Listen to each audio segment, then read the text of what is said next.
হিজামা।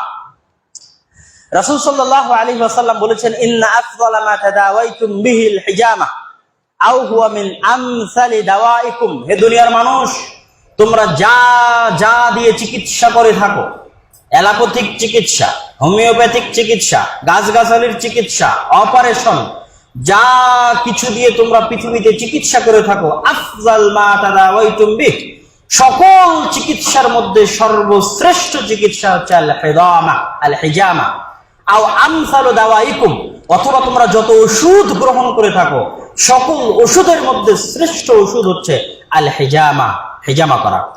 রাসূল সাল্লাল্লাহু আলাইহি ওয়াসাল্লামের হাদিস, রাসূল সাল্লাল্লাহু আলাইহি ওয়াসাল্লামকে যখন বিষ দেওয়া হয়েছিল, সেই বিষের প্রভাব থেকে বাঁচতে স্বয়ং রাসূল সাল্লাল্লাহু আলাইহি ওয়াসাল্লাম হিজামা করেছিলেন। এবং হিজামা করার সুন্নতি তারিখ হচ্ছে কানে ইয়াহতাজিমুল সাবাআতা আশার, চন্দ্র মাসের 17 তারিখ, চন্দ্র মাসের 19 তারিখ, চন্দ্র মাসের 21 তারিখ। যেহেতু চন্দ্রের উত্থান পতনের সাথে যেমন জোয়ার ভাটার সম্পর্ক থাকে, তেমন মানুষের রক্তের গরম হওয়া এবং ঠান্ডা হওয়ার সম্পর্ক থাকে। চন্দ্রের উত্থান পতনের সাথে, চন্দ্র আজকে নতুন তারিখ, তারপরে চন্দ্র আজকে পরিপূর্ণ পাচ্ছে, অমাবস্যা, পূর্ণিমা, চন্দ্রের উত্থান পতনের সাথে যেমন সমুদ্রের জোয়ার ভাটার সম্পর্ক থাকে, ঠিক তেমন মানুষের রক্তের প্রচলন, রক্ত কেমন গতিতে চলতেছে, রক্তের অবস্থান কেমন, এটার সম্পর্ক চন্দ্রের সাথে থাকে। তো যেহেতু হিজামাটা হচ্ছে রক্ত বের করা, শরীর থেকে পচে যাওয়া, গলে যাওয়া রক্ত বের করা, কাপিং বলা হয়, আধুনিক যুগে ইংরেজিতে বলা হয় কাপিং। তো এই জন্য হিজামার সুন্নতি তারিখ রাসূল সাল্লাল্লাহু আলাইহি ওয়াসাল্লাম বলেছেন 17, 19 এবং 21 আরবি মাসের চন্দ্র তারিখ অনুযায়ী। 5 নম্বর আজওয়া। রাসূল সাল্লাল্লাহু আলাইহি ওয়াসাল্লাম বলেছেন, মান তাসাব্বাহা বিসাব'i তামারাতিন মিন আজওয়া, যে ব্যক্তি সকাল করবে 7টা আজওয়া খেজুর খাওয়ার মাধ্যমে, যে ব্যক্তি সকালে 7টি আজওয়া খেজুর খাবে, লাম ইয়াদুররুহু যালিকাল ইয়াওম, ওই দিন, যেই দিনে সে 7টা আজওয়া খেজুর সকালে খাচ্ছে, ওই দিন সারা দিন তাকে কোনো বিষ এবং কোনো জাদু কোনো ক্ষতি করতে পারবে না। সারা পৃথিবীর কোনো বিষ এবং সারা পৃথিবীর কোনো জাদুকরের কোনো শক্তি তাকে সারাদিন ক্ষতি করতে পারবে না যদি সকালবেলা 7টা আজওয়া খেজুর খায়। বিনতে উমাইস রাদিয়াল্লাহু তাআলা আনহা থেকে বর্ণিত, তিনি বলেন, এটা 6 নাম্বার, ফালাউ কানা ফি শাইইন শিফাউ মিনাল মাউত লাকানা ফিস সানা, পৃথিবীতে যদি মৃত্যু থেকে আরোগ্য লাভের কোনো মাধ্যম থাকতো তাহলে সেটা সোনা পাতা। আর সানা সোনা পাতা, সোনা পাতায় আরোগ্য থাকতো, যদি পৃথিবীতে এমন কিছু থাকতো যেটা খেলে মানুষ মারা যাবে না, অমর হয়ে যাবে, তাহলে সেটা সোনা পাতার মধ্যে থাকতো। আর এক হাদিসে রাসূলুল্লাহ আলাইকুম বিসসানা ওয়াস সানুত, তোমাদের জন্য জরুরি তোমরা সোনা পাতা গ্রহণ করো, ফাইন্না ফীহিমা শিফাআন মিন কুল্লি দাইন ইল্লা সাম, কেননা সোনা পাতায় সকল রোগ থেকে আরোগ্য রয়েছে মৃত্যু ব্যতীত, যেমন কালো জিরার ক্ষেত্রে রাসূল সাল্লাল্লাহু আলাইহি ওয়াসাল্লাম বলেছিলেন। 7 নাম্বার আগর গাছ। উম্মে কায়েস বিনতে মিহসান রাদিয়াল্লাহু তাআলা আনহা থেকে বর্ণিত, তিনি বলেন, রাসূল সাল্লাল্লাহু আলাইহি ওয়াসাল্লাম বলেছেন, আলাইকুন্না বিহাদাল উদ আল হিন্দি, উদ আল হিন্দি বা আগর গাছ তোমাদের জন্য গ্রহণ করা জরুরি। 7টা রোগ থেকে পরিত্রাণ আছে এই আগর গাছে, 7টা রোগ থেকে। তার মধ্যে 2টা রোগের কথা আল্লাহ রাসূল নিজে বলে দিয়েছেন। এক, ফুসফুস জনিত যে কোনো রোগ, শ্বাসকষ্টের প্রশ্বাস হতে পারে, নিঃশ্বাসের সমস্যা হতে পারে, করোনা ভাইরাসও হতে পারে, ফুসফুস জনিত যে কোনো রোগ এবং গলার প্রদাহ জনিত যে কোনো রোগ থেকে আরোগ্য রয়েছে এই গাছে। আরো 5টা কি, সেটা রাসূল সাল্লাল্লাহু আলাইহি ওয়াসাল্লাম বলেননি।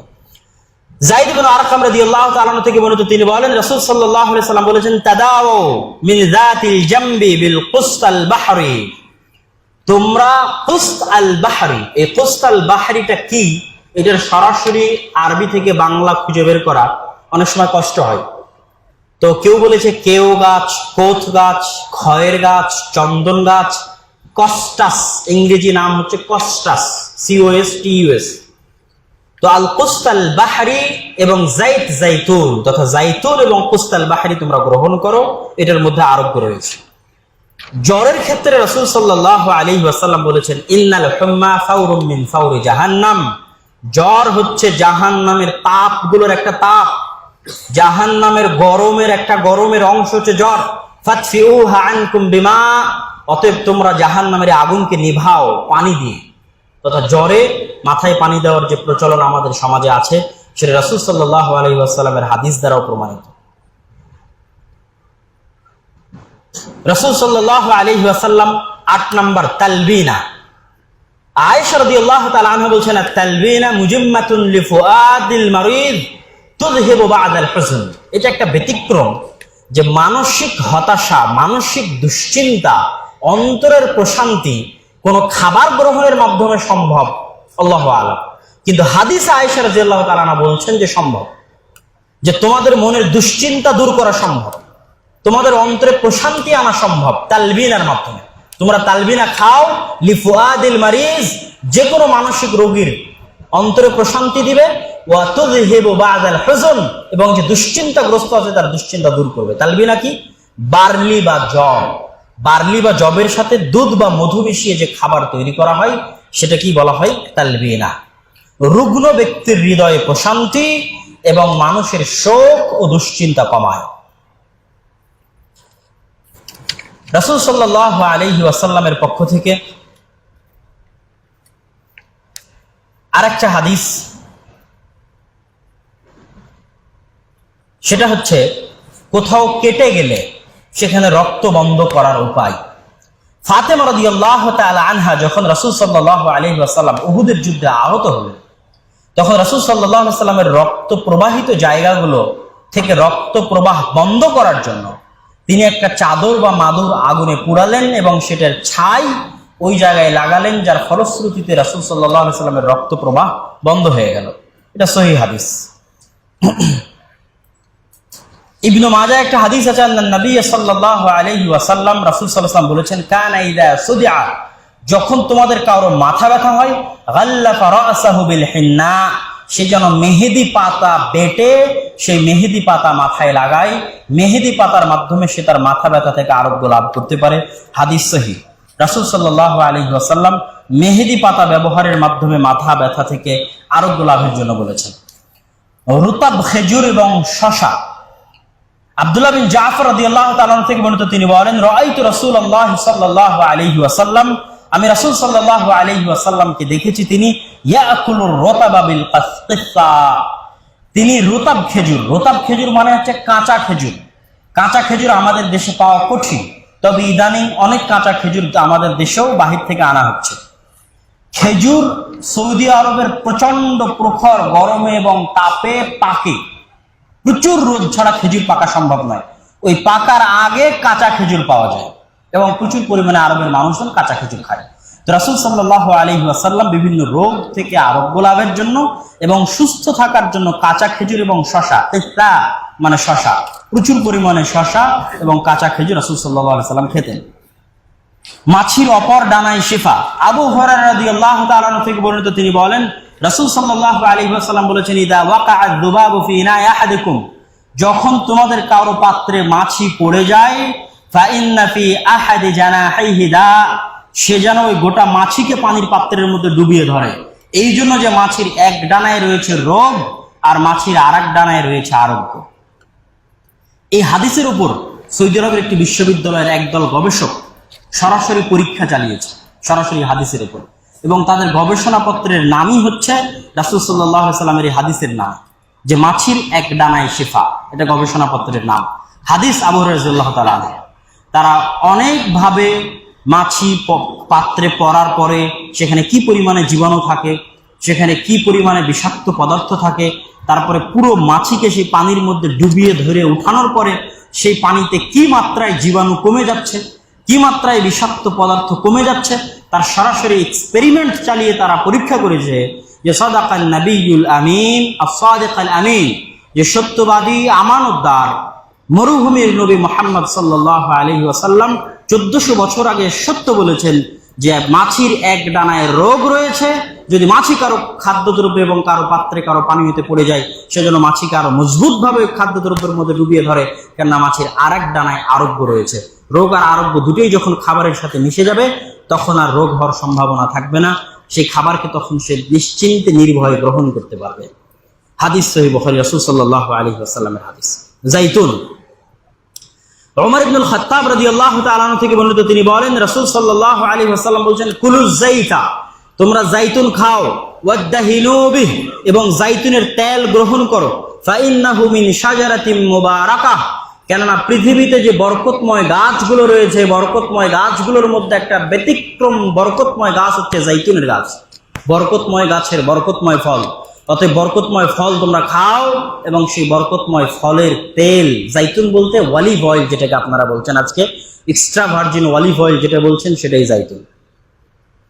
অ্যাপেল সিডার ভিনেগার যেটাকে বলা হচ্ছে। জাবির ইবনে আব্দুল্লাহ রাদিয়াল্লাহু তাআলা আনহু থেকে বর্ণিত, তিনি বলেন, আখাযা রাসূলুল্লাহ সাল্লাল্লাহু আলাইহি ওয়াসাল্লাম বিয়াদি যাতা ইয়াউমিন ইলা মানজিলিহি ফাআখরাজা ইলাইহি ফিলাকাম মিন খুবজিন। একদা রাসূল সাল্লাল্লাহু আলাইহি ওয়াসাল্লামকে খাবারের জন্য রুটি দেওয়া হলো। তো সাল্লাল্লাহু আলাইহি ওয়াসাল্লাম জিজ্ঞেস করলেন, মা মিন উদুমিন, রুটির সাথে খাওয়ার মতো কোনো তরকারি কি নেই? তখন উত্তরে বলা হচ্ছে যে কোনো তরকারি নেই, তবে খাল, সিরকা, আপেলের সিরকা আছে, যেটাকে আমরা আজকে অ্যাপেল সিডার ভিনেগার বলছি। খাল আছে, আরবিতে বলা হচ্ছে খাল। তখন রাসূল সাল্লাল্লাহু আলাইহি ওয়াসাল্লাম উত্তরে বলছেন যে ফাইন্নাল খাল্লা আফদালুল ইদাম, দুনিয়াতে যত তরকারি আছে তার মধ্যে সবচেয়ে ভালো দামি তরকারি তো সিরকা, আল খাল, অ্যাপেল সিডার ভিনেগার, ওটাই দাও, কোনো সমস্যা নাই, এটাই তো সবচেয়ে ভালো তরকারি। রাসূল সাল্লাল্লাহু আলাইহি ওয়াসাল্লামের পক্ষ থেকে যে সমস্ত হাদিস আমরা পেশ করলাম তার মধ্যে আরো একটি আছে সুরমা ব্যবহার। কানা নবী সাল্লাল্লাহু আলাইহি ওয়াসাল্লাম ইয়াক্তাহিলু ক্বাবলা আন ইয়ানাম, রাসূল সাল্লাল্লাহু আলাইহি ওয়াসাল্লাম ঘুমানোর পূর্বে তার দুই চোখে সুরমা লাগাতেন এবং রাসূল সাল্লাল্লাহু আলাইহি ওয়াসাল্লাম বলেছেন যে এই সুরমা মানুষের চোখকে পরিষ্কার রাখে, উজ্জ্বল রাখে, স্বচ্ছ রাখে, ভালো রাখে। মানুষ যদি তার চোখের পাওয়ার ধরে রাখতে চায়, চোখকে সুস্থ রাখতে চায়, তাদের রাসূল সাল্লাল্লাহু আলাইহি ওয়াসাল্লামের এই সুন্নাতের মধ্যে তাদের চোখের সকল রোগের আরোগ্য রয়েছে, সেটা হচ্ছে সুরমা ব্যবহার করা। এগুলো সব ছিল রাসূল সাল্লাল্লাহু আলাইহি ওয়াসাল্লামের শারীরিক চিকিৎসা বিষয়ে হাদিসের ভান্ডারে রাসূল সাল্লাল্লাহু আলাইহি ওয়াসাল্লাম যা বলেছেন তার কিছু অংশ। আরো অনেক হাদিস থাকতে পারে, আরো অনেক আয়াত থাকতে পারে, যেগুলো সবগুলো হয়তো আমাদের আজকের আলোচনার মধ্যে আসেনি। আর রুহানি বা মানসিক চিকিৎসার ক্ষেত্রেও আলাদা আলাদা হাদিস আছে, যে কি হলে কোন দোয়া বা কি পরে ঝাড়ফুঁক করতে হবে সেটা আমরা আর এক বক্তব্যে, এবং কিভাবে ঝাড়ফুঁক করতে হবে আর এক আলোচনায় আমরা পেশ করব। তবে এখানে সেই আলোচনার একটা মুকদ্দমা, একটা ভূমিকা বলে আজকের বক্তব্য শেষ করতে চাচ্ছি।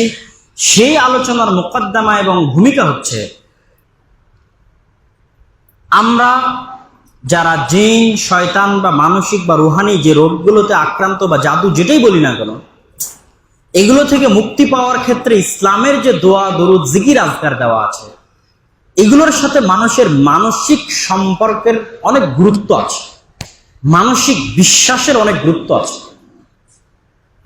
আপনি যদি আপনার চোখের সামনে থাকা একটা পিঁপড়াকে পা দিয়ে পিষে হত্যা করতে পারেন, যে একটা পিঁপড়া আপনার চোখের সামনে আছে, আপনি পরীক্ষা করে দেখবেন যে পিঁপড়াটাকে আপনি হাত দিয়ে মেরে দিলেন, পা দিয়ে মেরে দিলেন, এই পিঁপড়াটাও আল্লাহর একটা সৃষ্টিজীব, কিন্তু আপনার শক্তি এত বেশি যে তাকে আপনি পা দিয়ে পিষে দিচ্ছেন।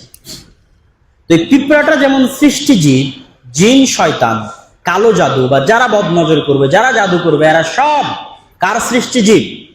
আল্লাহ সুবহানাহু ওয়া তাআলার সৃষ্টিজীব। এই পিঁপড়া আপনার কাছে যতখানি দুর্বল, তার চেয়ে হাজার গুণ, লাখো গুণ, কোটি গুণে তারা আল্লাহর কাছে দুর্বল। এটা আমি একটা এক্সাম্পল দিলাম। সুতরাং আপনাকে মনে করতে হবে জিন হোক, শয়তান হোক, যেই হোক, এরা পিঁপড়ার মতো, জাস্ট লাইক এ পিঁপড়া, একটা পিঁপড়ার মতো। আপনি পিঁপড়াকে পা দিয়ে পিষে হত্যা করে দিন। এই মানসিক শক্তি এবং পবিত্র কোরআনের যে আয়াতগুলো দিয়ে রাসূল সাল্লাল্লাহু আলাইহি ওয়াসাল্লাম আরোগ্য লাভের জন্য বলেছেন, ওগুলো বারবার ইন্ডিকেট করে আল্লাহর শক্তি এবং আল্লাহর ক্ষমতার প্রতি। আল্লাহু লা ইলাহা ইল্লা হুয়াল হাইয়ুল কাইয়্যুম লা তাখুযুহু সিনাতুন ওয়ালা নাওম। আয়াতুল কুরসি পড়ার মাধ্যমে যে আমরা আরোগ্য লাভ করব, তা আয়াতুল কুরসিতে কি আছে? আয়াতুল কুরসি পুরোটাই আমাকে এবং আপনাকে কানেক্টেড করে আল্লাহর শক্তি এবং ক্ষমতার প্রতি।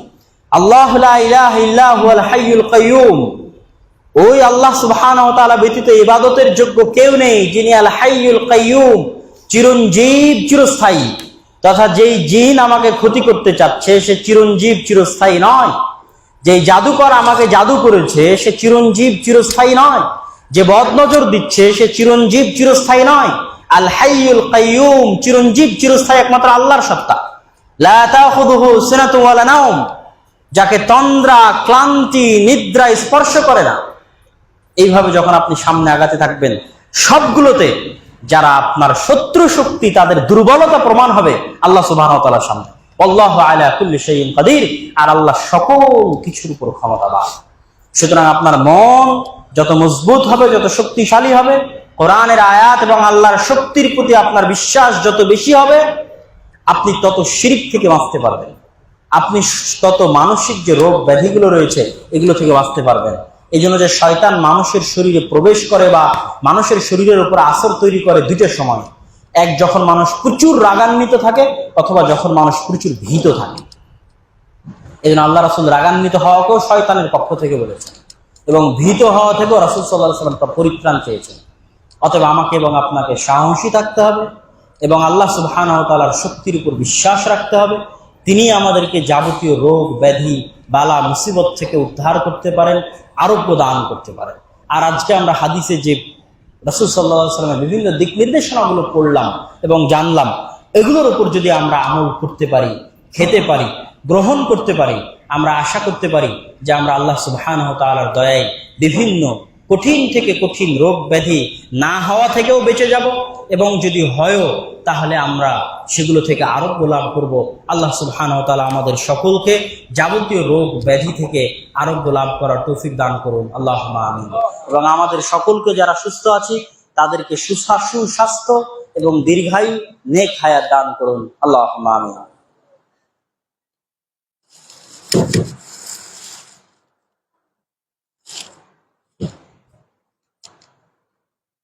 الحمد لله وحده والصلاة والسلام على من لا نبي بعده يا أيها الذين آمنوا صلوا عليه وسلموا تسليما اللهم صل على محمد وعلى آل محمد كما صليت على إبراهيم وعلى آل إبراهيم إنك حميد مجيد اللهم بارك على محمد وعلى آل محمد كما باركت على إبراهيم وعلى آل إبراهيم إنك حميد مجيد ربنا ظلمنا أنفسنا وإن لم تغفر لنا وترحمنا لنكونن من الخاسرين ربنا آتنا في الدنيا حسنة وفي الآخرة حسنة وقنا عذاب النار رب ارحمهما كما ربياني صغيرا رب ارحمهما كما ربياني صغيرا رب ارحمهما كما ربياني صغيرا